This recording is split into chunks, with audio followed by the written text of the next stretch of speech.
Hi, I'm Melina and welcome to Expert Village. Today we're going to make a beautiful mushroom and butterfly incense burner out of polymer clay. For the next step, we're going to take our colors and we're going to twist them together to create a beautiful, colorful base clay that we're going to make our mushroom out of. So you can twist, you can roll, you can blend it any way that you like. The goal is to have all colors showing, twisting in a beautiful manner.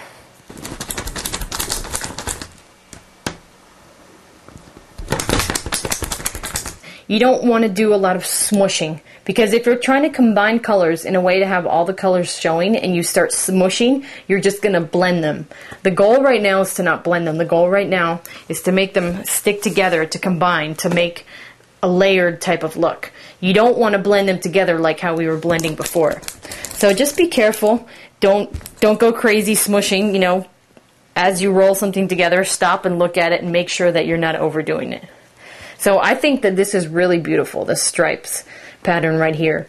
So since I want to use that on the outside of my mushroom design, I'm going to start making this into a ball.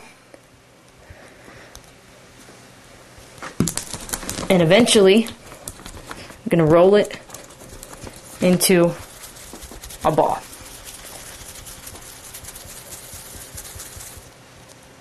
You can see this ball gives the appearance almost of like a lava stone or an agate. Really has a beautiful look, especially when you use colors that are similar, you know, red, orange, yellow, or blue, green, and teal. When you use colors that are all the same, it just has a beautiful look.